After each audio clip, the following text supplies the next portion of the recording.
আসসালামু আলাইকুম রহমতুল্লাহি ওয়া বারাকাতুহু। সবাই কেমন আছেন? আমি একজন সৌদি প্রবাসী।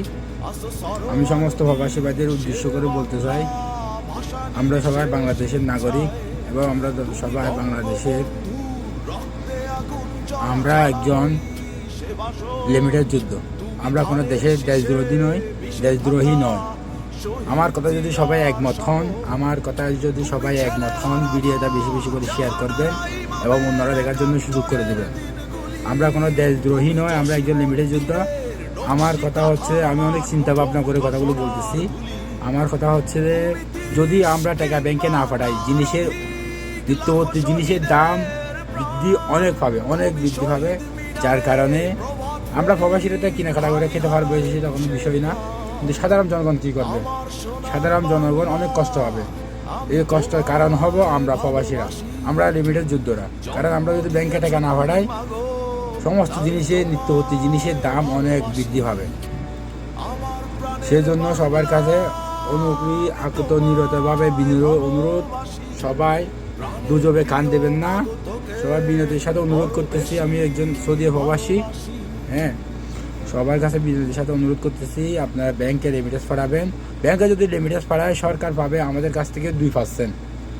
আর আমাদের নিত্যবর্তী জিনিসের দাম বরাবর সীমা গতিতে থাকলে আর আমাদের জনগণ কষ্ট পাবে না। আর যদি ব্যাংকে টাকা না পাঠাই, সরকারের বিপক্ষে নিয়ে যদি আমরা টাকা না পাঠাই, আমি কোনো দল বল নিরসত্বে বলতেছি, আমি কোনো দল বল নিয়ে কথা বলতেছি না। এখানে আমি কোনো দলের কথা বলি নাই। আমি চাই টাকাগুলো ব্যাংকে গেলে সরকার 2% লাভ করবে, জনগণের জিনিসের দাম বাড়বে না। যদি জনগণের জিনিসের দাম সরকার 2% না পাবে, আপনারা বিকাশের মাধ্যমে ভাড়াবেন, নগদে ভাড়াবেন, ফোন দিয়ে ভাড়াবেন, আমিও ভাড়াবো। কিন্তু দেশের জিনিসের দাম একবার বাড়লে সেটা আর কমার কোনো নামগ্রাম নেই না। একবার যদি বেড়ে যায় টাকার গতি, শুধু একদিনের যদি একটা হিসাব বলি আমি আপনাদেরকে, একদিনে আমাদের দেশে 34 টন চাল লাগে। 1 টন চালে যদি 1 কিলো চালে যদি 1 টাকা করে বাড়ায়, 34 কোটি টাকা। তাইলে কালকে বাসায় ফোন করছি, আজকে বলতেছে চালের এক বস্তার মধ্যে 30 টাকা 50 টাকা বাড়তি নিচ্ছে। আর 2-3 দিন পর হলে বলবে 100 টাকা, আর 2-3 দিন পর হলে বলবে 150 টাকা। এভাবে 100-150 টাকা যদি এক বস্তা চালের প্রতি নেয়, আমাদের জন্য কোনো বিষয় না, সাধারণ জনগণের জন্য এটা একটা অনেক বড় বিষয়, ধাক্কা। সেই জন্য বলতেছি, আপনারা প্রবাসীরা রেমিটেন্স পাঠাই সরকারের কাছে। ব্যাংকের মাধ্যমে রেমিটেন্স পাঠাবো, আপনারা ব্যাংকের মাধ্যমে রেমিটেন্স পাঠাবো। এবং এই সরকার বুঝতে পারবে আমাদের রেমিটেন্স পাঠাতে সরকারের কতটুকু ক্ষতি হয়েছে। এই 4-5 দিনে সরকার বুঝতে পারছে।